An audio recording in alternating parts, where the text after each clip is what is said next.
Good morning. My name is Jim Sfajerico, and my pronouns are he, him. I serve as the vice chair of the Board of Trustees here at the UU. I'm a white male in my early 60s with gray hair, blue glasses, and I'm wearing blue shirt and gray pants. As part of our service here at UU, our speakers provide the visual cues and descriptions of themselves to increase inclusivity and welcome for those people who may be visually impaired, or for anyone listening online or watching it from a different place. So everyone is welcome. If this is your first time here, we have a first-time visitor gift at the greeter table, and one of our dedicated volunteers will be available in Beach Hall to share our getting to know UU information. You can use the QR code on the screen to access a digital version of our order of service, find our donation page, and just sign in to let us know that you're here. Whether you're one of those first-timers or you've been attending since we served dime dinners in 1947, we invite you to come chat with us after the service to learn more about us and what we believe in here at UU. You can find me or another member of the board in the Beach Hall after service. At this point, if everyone could please silence your cell phones. Just a few announcements before we get started. Be sure to stop in Beach Hall by our team engagement fair after the service today to learn about all the different volunteering opportunities and lay leadership opportunities here at UU. Also, you may have seen the flyer. Save the date for our fabulous Fall Festival. It's on October 19th with pumpkin carving, bingo, and a costume contest, and much, much more. If you're curious about becoming a member, please register for our Pathways to Membership class, which actually is this Saturday.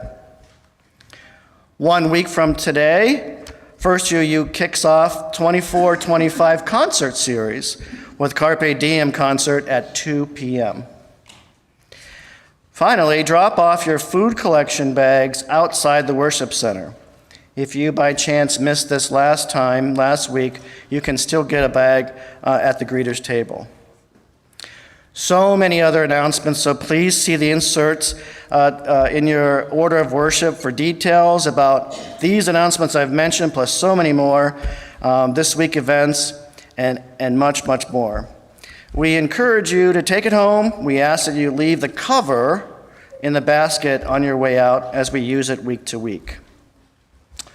So let's go ahead, and I invite you to rise in body and or spirit to sing our opening hymn, Breaths, 1001 in the Teal Hymnal.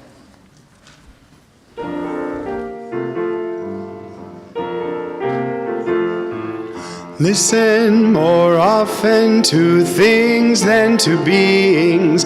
Listen more often to things than to beings. 'Tis the ancestors' breath when the fire's voice is heard. 'Tis the ancestors' breath in the voice of the waters.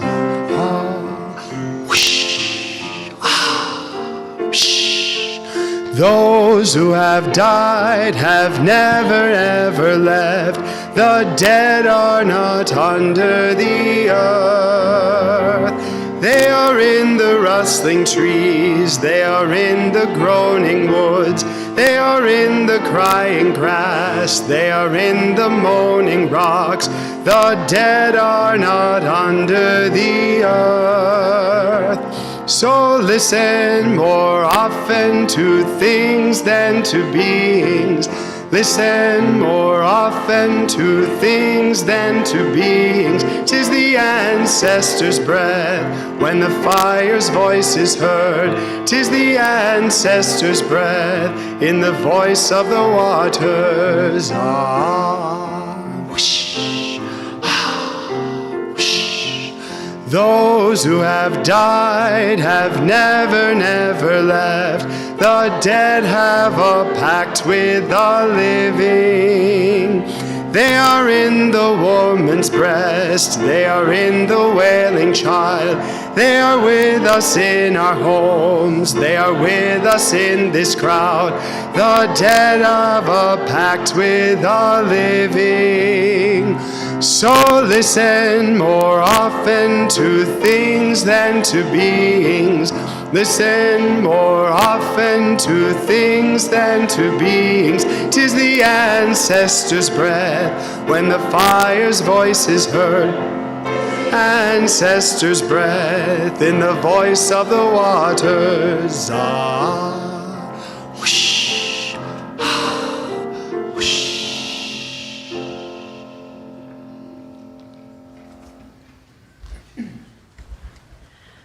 Good morning. I'm Amanda Hayes. My pronouns are she, her, and I serve as your justice minister. I am a white woman in my mid-30s with short, spiky hair and glasses. We begin this service by acknowledging that we gather on lands stolen from the Wyandot, Miami, Seneca, Erie, Shawnee, Delaware, and Cayuga people, many of whom were forcibly removed from Ohio. We support the Native American Indian Center of Ohio in their Land Back NACO campaign, and we know we have more to do as a community to be in solidarity and true relationship with this land and those indigenous to it.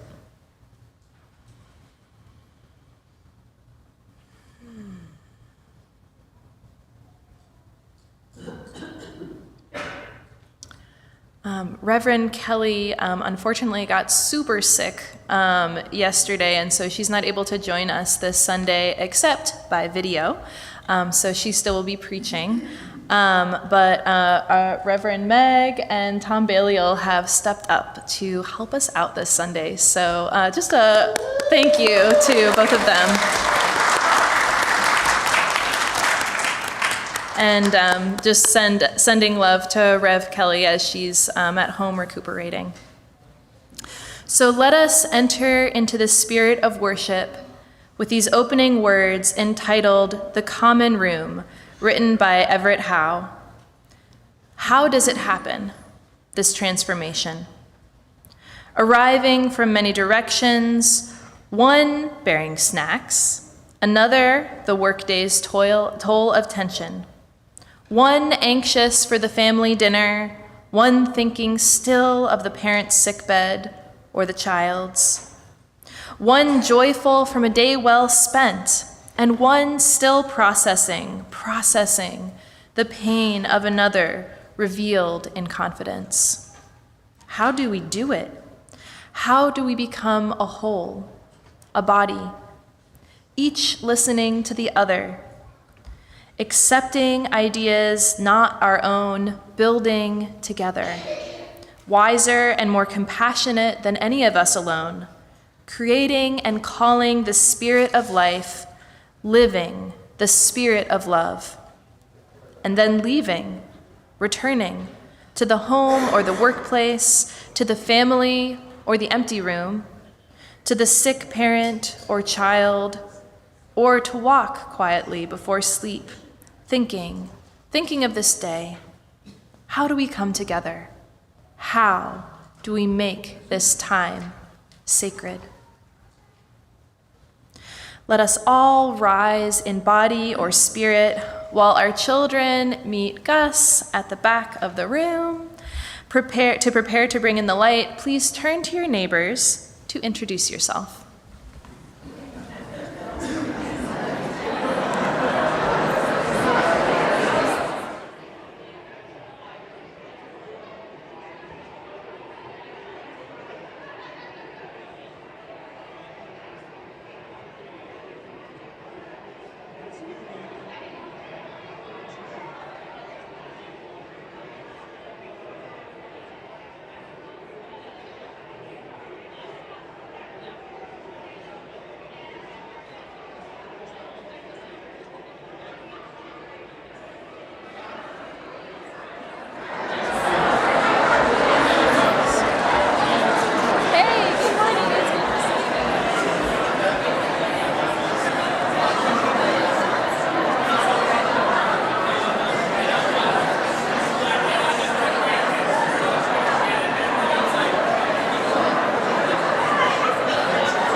It is now time for our children to bring in the light.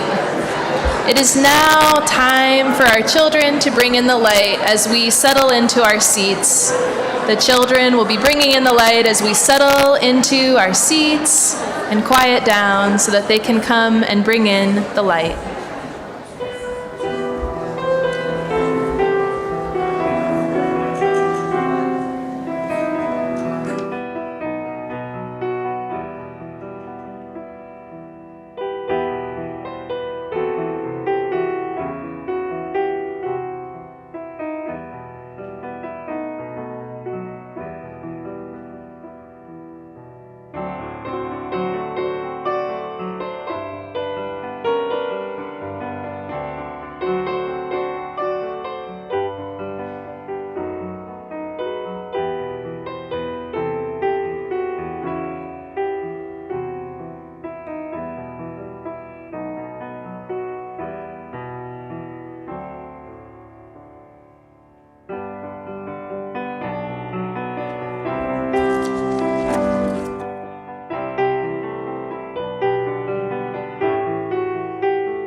Good morning.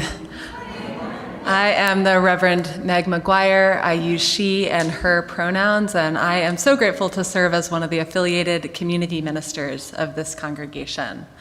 I am a white woman in my mid-30s with short blonde hair. I'm wearing a red stole and kind of tannish sweater. Our chalice lighting this morning is Open to Unexpected Answers by Julianne Lepp.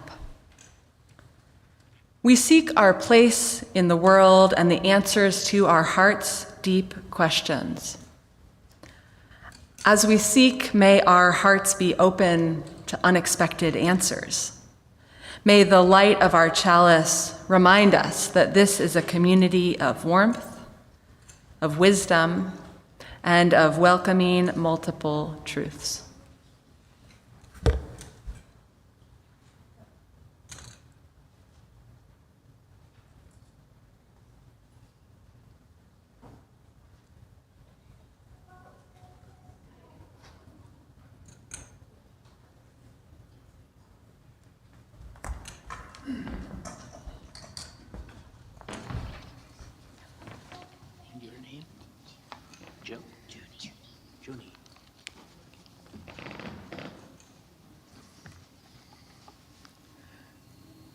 Thank you, Junie, for lighting our chalice.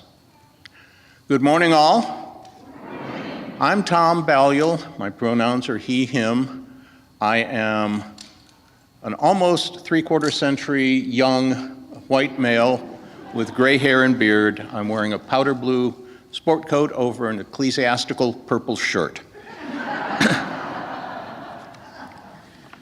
Today's story is The Rabbit Listened, written and illustrated by Corey Dorfeld.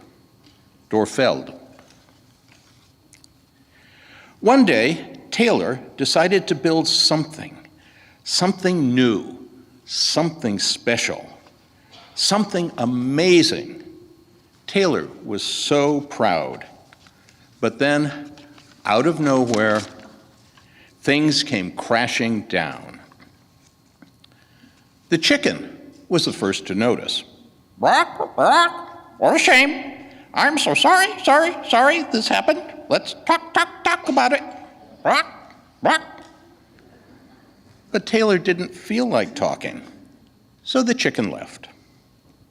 Next came the bear.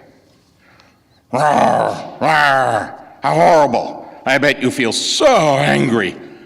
Let's shout about it. But Taylor didn't feel like shouting, so the bear left. The elephant knew just what to do. I can fix this. We just need to remember exactly the way things were. But Taylor didn't feel like remembering, so the elephant left. One by one they came. The hyena, hee, let's laugh about it. The ostrich, oh, let's hide and pretend nothing happened. The kangaroo, tisk, tisk, what a mess, let's throw it all away. And the snake, shh, let's go knock down someone else's. But Taylor didn't feel like doing anything with anybody, so eventually they all left until Taylor was alone. In the quiet, Taylor didn't even notice the rabbit, but it moved closer and closer until Taylor could feel its warm body. Together they sat in silence. Taylor said, "Please stay with me." The rabbit listened. The rabbit listened as Taylor talked. The rabbit listened as Taylor shouted. The rabbit listened as Taylor remembered, and they laughed. The rabbit listened to Taylor's plans to hide, to throw everything away, to ruin things for someone else. Through it all, the rabbit never left. And when the time was right, the rabbit listened to Taylor's plan to build again. "I can't wait," Taylor said. "It's going to be amazing." The end.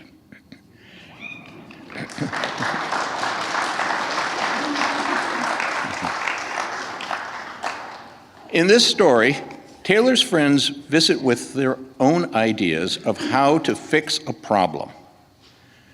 But it wasn't until Rabbit chose to listen patiently, not trying to get Taylor to do what they wanted, that Taylor felt they could truly express their feelings.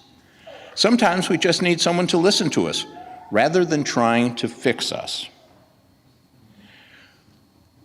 Now let us remain seated with our hands over our hearts as we sing verse 2 of Touch the Earth, Reach the Sky, number 301 in your gray hymnal, to sing our beloved children back to their families and out to class.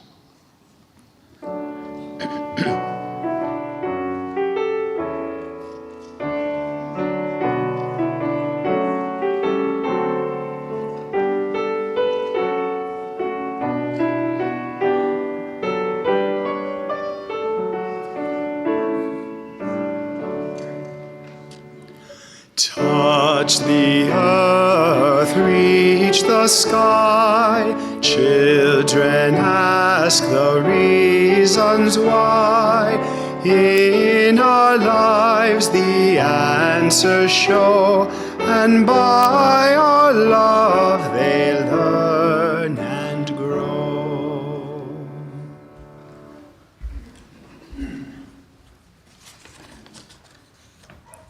Alrighty. Our Share the Plate recipient for October is Abortion Forward Alliance, previously known as Pro-Choice Ohio. Abortion Forward Alliance envisions a future in which the dignity of every person is honored, and a stigma-free abortion is accessible without financial or political barriers. Our mission reflects our commitment to the ongoing work to protect reproductive freedom, to expand and protect abortion access. Abortion Forward Alliance hands the megaphone to people who aren't being heard, so we can have real conversations, educate decision makers, and forge connections with people and organizations working to protect bodily autonomy. Abortion Forward Alliance provides policy analysis of state and local policies concerning reproductive health care for Ohioans, trains and mobilizes advocates, helps Ohioans understand the impact of abortion restrictions, and busts abortion stigma by uplifting abortion storytellers.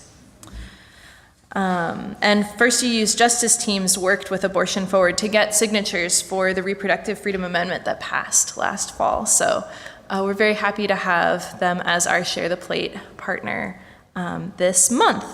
And so our offertory will now be gratefully received.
When natural disasters strike, it can be hard to know exactly how we can help. We want to lift up the Unitarian Universalist Association Disaster Relief Fund, which goes to help UU congregations, their members, and their communities who've experienced a traumatic event like a hurricane or a fire. Unfortunately, this fund is currently at the lowest level of available funds since its creation in 2017.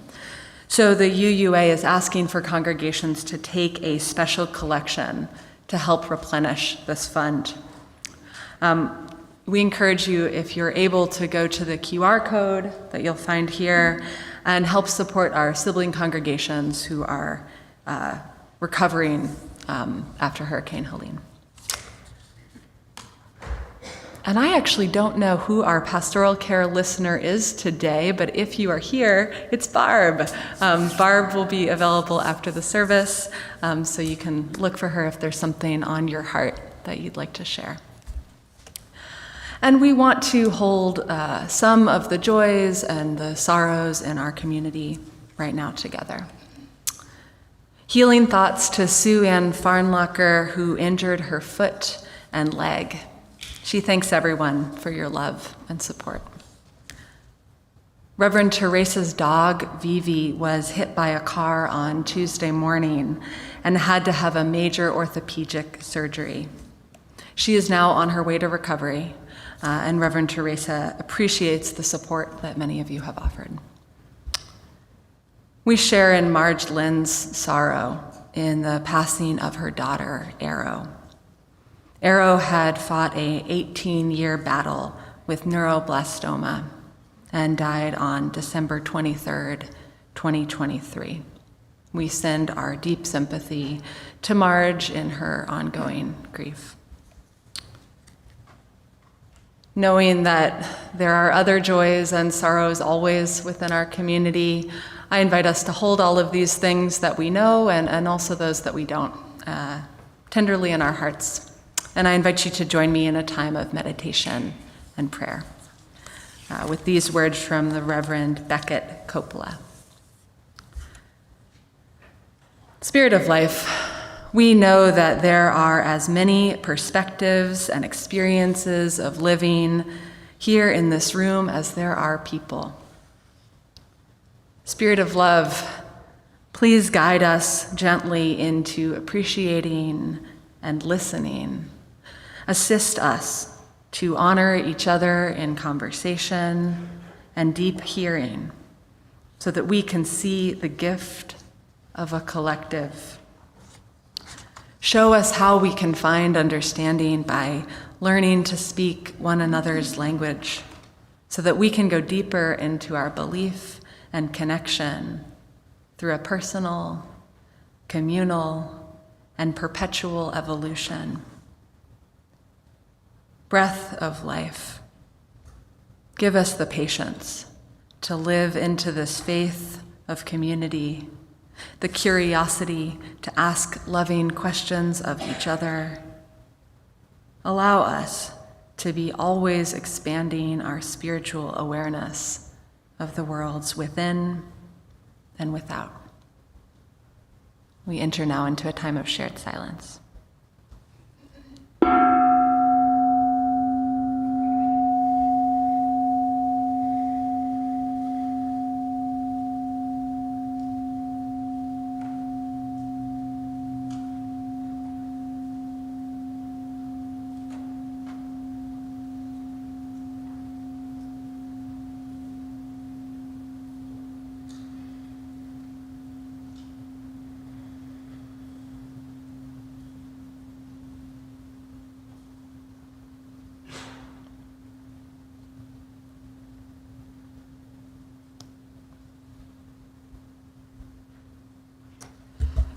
Inspiration that is this life. We offer our gratitude for the comings and goings, beginnings and endings, through which we have each been granted the opportunity to reflect on what is within our individual experience and all that is within another's. Blessed be.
Our reading this morning is called A Knock at the Door by Ken Nye. A knock at the door, late morning. The dog makes a racket, but the two stand their ground. They are on God's business. I know before I open the door what they have to say, that God is the answer. I pull the door open, try to be pleasant, but please don't talk too long. Two women, earnest, polite, sincere. There is a message simply in their manner. They ask if I am worried about where the world is headed. The answer, yes, I am. They ask me if I read the Bible. I answer, no, I don't. They ask if I believe in God. I answer, yes, I do. And then I become infused with the same spirit that brought them to my door. I say that I believe there is only one God worshipped in many ways, called by many names. I say that the God that they worship and the God that I worship are the same God. They doubt that might be true. They say if I am worried about the future of the world, there are answers in the Bible. I say there are answers in the Quran, the Bhagavad Gita, the poems of Whitman. God, I say, is the God of all, and the word of God, therefore, is found in many places. There is no language that God does not speak. They say people should turn to God to solve the problems of the world instead of turning to man. I say that God works through man, that the problems of the world can be solved by man, but only if God wants them solved. They read me something from the Bible. Then it dawns on me. I am doing what they came to do. We're saying different things, but the same things. God called them to my door, just as God called me to speak instead of ushering them on their way. After the door is closed, I reflect. There are people in the world who bring their beliefs to other people's doors, with guns and machetes in their hands. These two gentle souls shared their hearts and listened to me. Wouldn't the world be Eden itself if we, Christians and Muslims, Jews and Pentecostals, Catholics and Orthodox, all went door to door from time to time and had conversations like this? Blessed are the peacemakers, for they will inherit the kingdom of God. Oh, that we realize the door to God's kingdom is the one upon which visitors knock. Please stay seated to celebrate the turning of the seasons as we sing our meditative hymn number 73, Chant for the Seasons. We will be singing the verse for autumn, of course. The words are on the screen and also in the gray hymnal.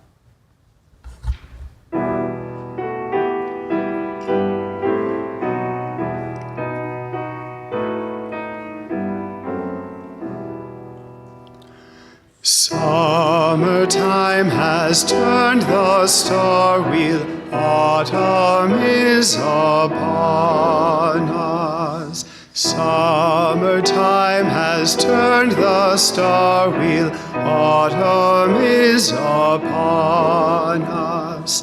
Sweet the angling sun, sweet upon the air the smell of blue mist rising. Summertime has turned the star wheel, autumn is upon us.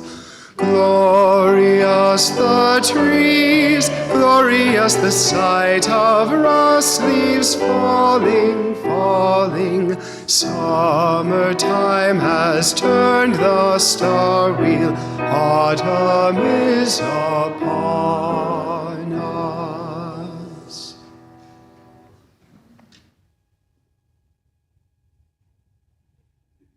Good morning.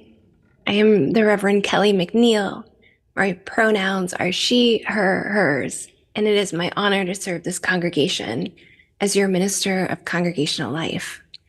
I'm so very sorry that I cannot be there with you this morning, but I'm so grateful for everyone who has stepped in and helped make this service happen in my absence. So thank you.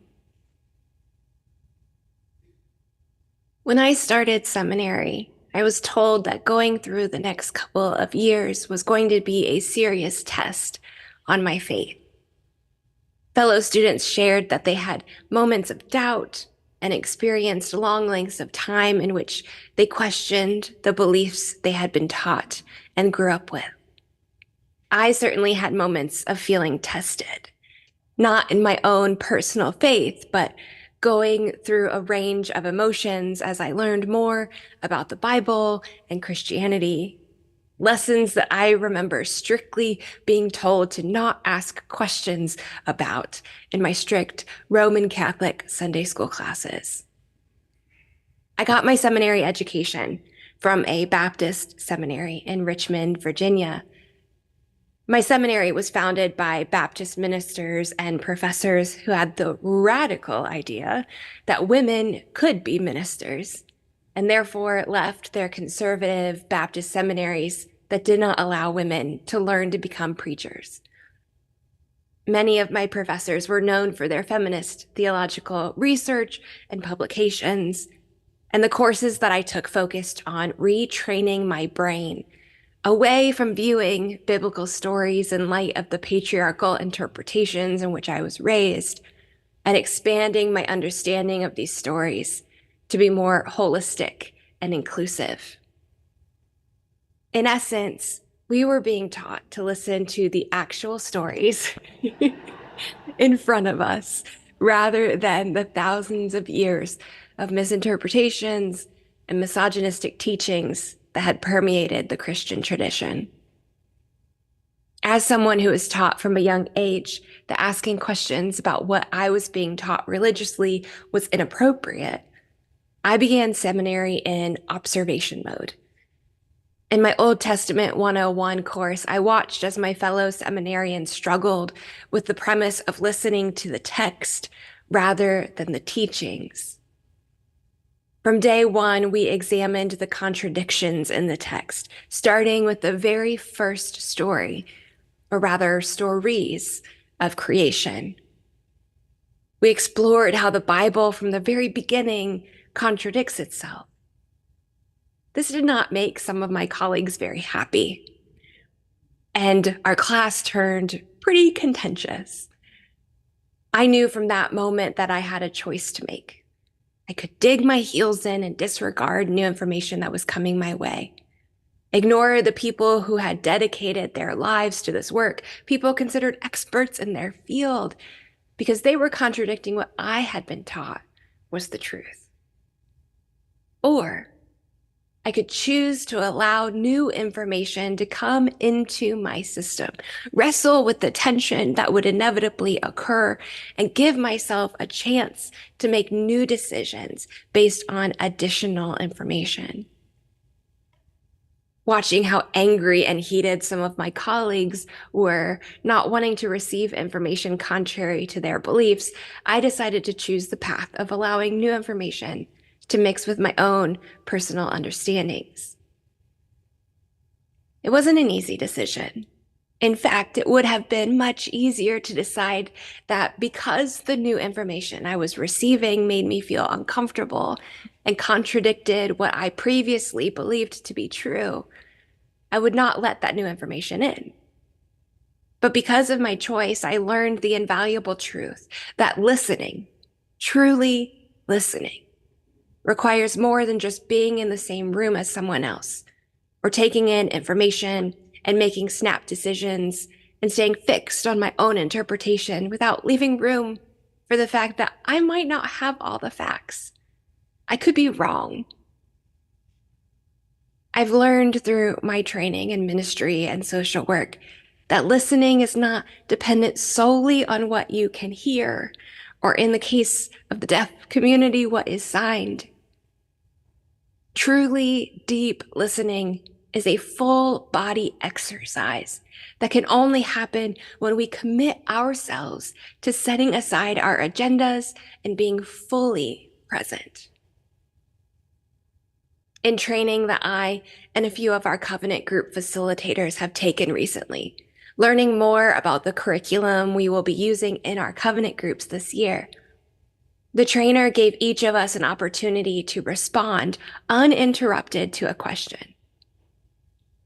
After we followed this model a few times, she asked us to reflect on 2 questions. The first, how did it feel to share, knowing that we got an opportunity to fully respond to the question presented to us without fear of being interrupted? And the second, how did it feel to listen, knowing that there wasn't going to be space to respond to the person sharing, but that our responsibility was just hold space for them to share? I shared, as someone trained in counseling, it was hard for me to not continue a conversation, to ask follow-up questions and continue to engage with the person sharing. It was also a struggle for me to set aside what my own expectations of what deep listening looks like. Because for me, I question if someone has truly listened to what I've shared if there is no response, there is no conversation or engagement. Our trainer challenged me to consider how using spoken or signed language is not the only way to convey to someone that you are listening to them. In my research on this topic, I found again and again the advice that deep listening is a learned skill. It's not something that we inherently know how to do. I found advice for parents on how to teach children from a young age by modeling for them when they talk to you. But for many of us, we didn't have that experience growing up. There are any number of reasons why we didn't get to experience deep listening modeled in our households. And I'm certainly not blaming parents for not teaching children something that they themselves weren't taught. But now we know that we have to be intentional about learning how to truly listen to one another. Because we know what the consequences are if we don't learn. We lived it, and we're still living it. The consequences of choosing not to learn have lasting effects that ripple throughout history. So how do we learn? According to an article from Psychology Today, we practice. Authors Jesse Stern and Rachel Sampson state that every day we are presented with opportunities to practice being truly present with others and connecting their experience in a more powerful way. The first step, they advise, is to connect with yourself first. We must begin by slowing down and turning our attention inward. I don't know if you've ever been in a meeting or a conversation where the topic feels big and the conversation begins to quicken. Oftentimes, you can feel the anxiety rising in the room and observe signs of discomfort from the people around you. In psychological terms, we all have a window of tolerance, the range in which our nervous systems are in balance and we're able to regulate our responses and reactions to stress. The size of each of our windows is different. So in moments of high tension, what can trigger a survival response in one person might still be in that window of tolerance for another. For some of us, we experience hypoarousal, or to put it another way, we shut down, disengaging from the conversation. On the other side, some of us experience hyperarousal, feeling on edge, exhibiting anxiety, anger, or panic. Observing our natural tendency by slowing down and turning our attention inward, we can begin to recognize when we are starting to have one of these reactions. We can notice our personal window of tolerance and prepare for what to do if a situation causes us to respond outside of that window. I see a therapist on a regular basis to deal with PTSD that I have from past trauma. In therapy, I've learned how to identify when I am in either a hypo or hyper arousal stage. And I've begun practicing how to self-regulate so that I can bring myself back into my window of tolerance.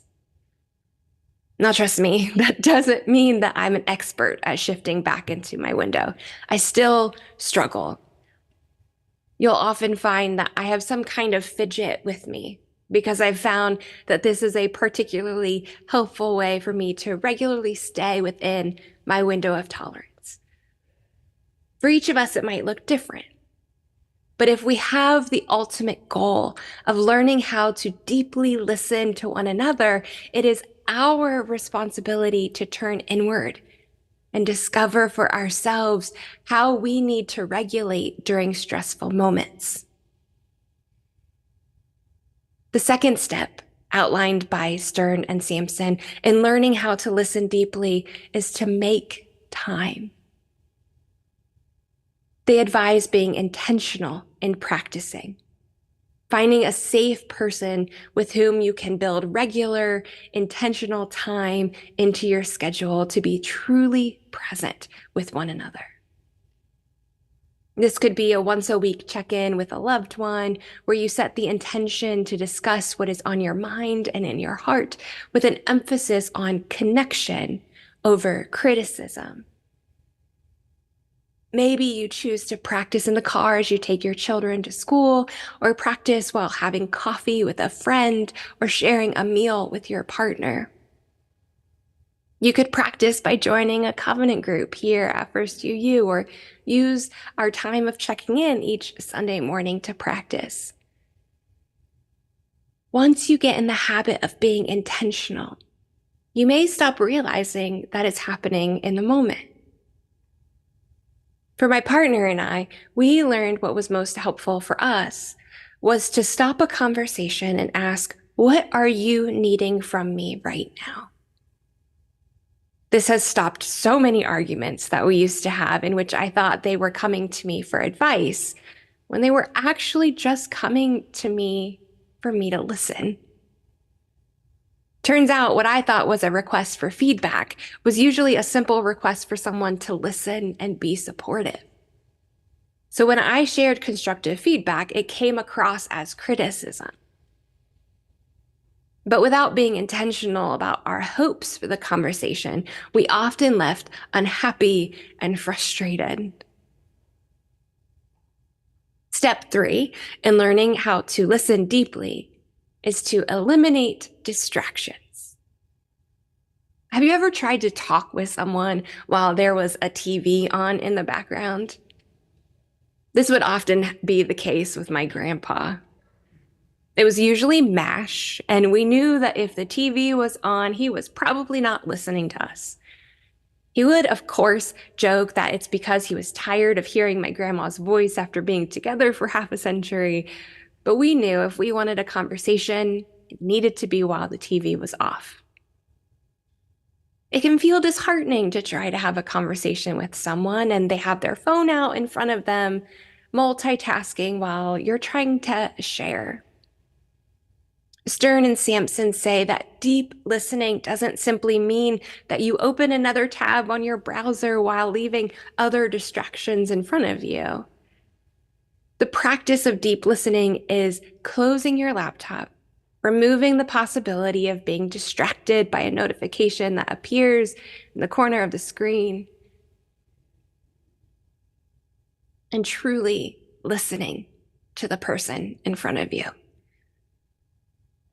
And finally, step 4 of learning how to listen deeply is to notice the urge to move away, interrupt, fix, distract, or move on, and choose to come back.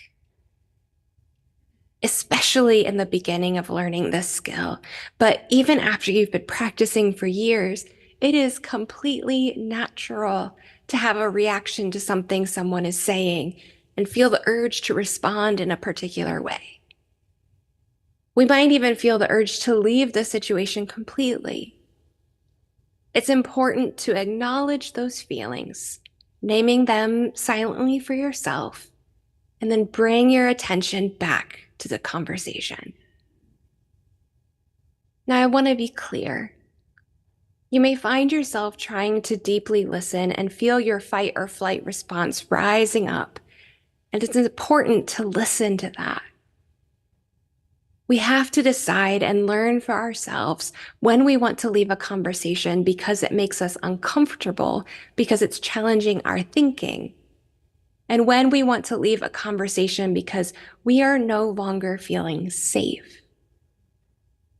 This work requires us to stay in situations that make us uncomfortable. Because if we're always comfortable and not being challenged with new ideas, we've probably put ourselves in an echo chamber, much like what we witness with people who identify as MAGA. This work does not require us to stay in dangerous situations, however. For people with marginalized identities, it might not be safe to stay in a conversation with someone expressing hateful rhetoric. But for people who don't have a marginalized identity that is being attacked, those conversations may be uncomfortable, but we might not be in physical harm. Being uncomfortable is not fun, but it is often necessary when we are in conversations about difficult topics. If we always fought or ran when things become uncomfortable, we don't end up going anywhere. Instead, we stay entrenched in our own ideas, further putting up barriers that prevent contrary information from entering our space. Truly listening to one another, taking in new information and leaving room for changing ideas is critical now more than ever. Valerie Carr states, "Deep listening is an act of surrender. We risk being changed by what we hear. Empathy is cognitive and emotional. To inhabit another person's view of the world is to feel the world with them. But I also know that it's okay if I don't feel very much for them at all. I just need to feel safe enough to stay curious." The most critical part of listening is asking what is at stake for the other person. I try to understand what matters to them, not what I think matters. I invite all of us to consider entering this space with the intention to learn the practice of deep listening. We are less than a month away from an election day where, despite what happens, our communities will be more divided than ever. And here at First UU, we continue to live into our developmental period, acknowledging that we have work to do and conversations to have that are difficult and uncomfortable.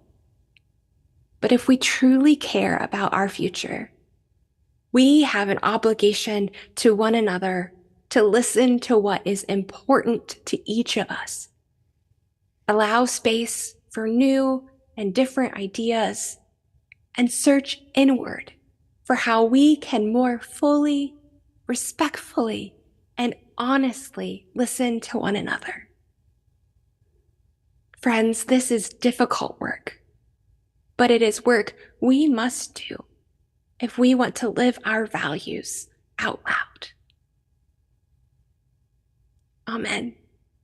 Blessed be, and may it be so.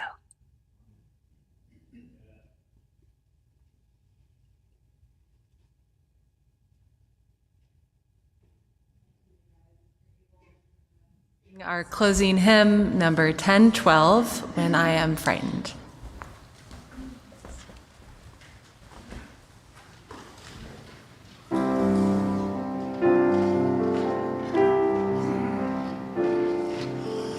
When I am frightened, will you reassure me?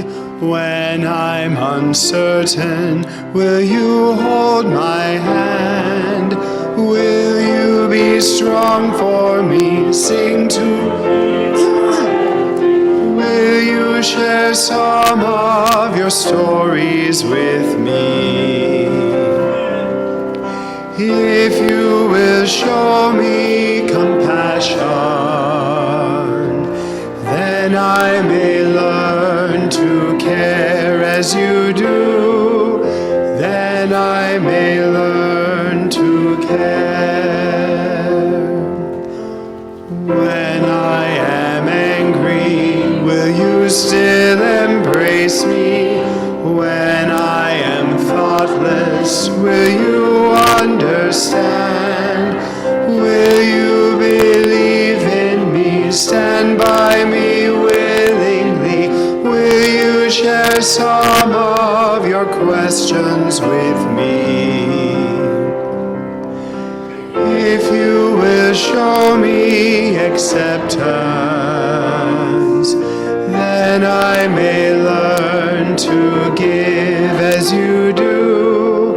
Then I may learn to give. When I am troubled, will you listen to me? When I am lonely, will you be my friend? Will you be there for me? Comfort me tenderly. Will you share some of your feelings with me? If you will show me commitment, then I may learn to love as you do. Then I may learn to love.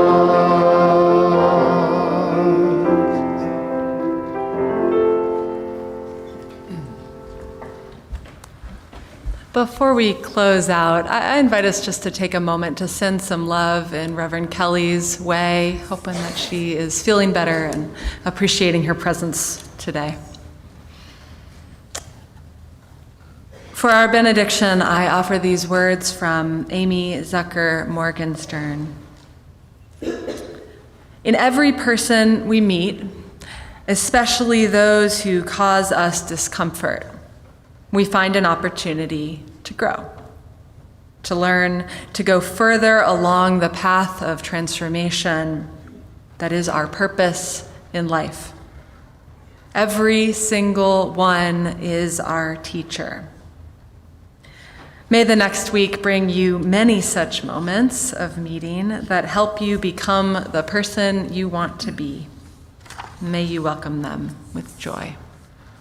We'll now extinguish our chalice together with the words on the screen.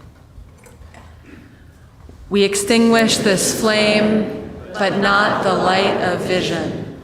As we go forth, let us heal and transform ourselves and our world through reason and love.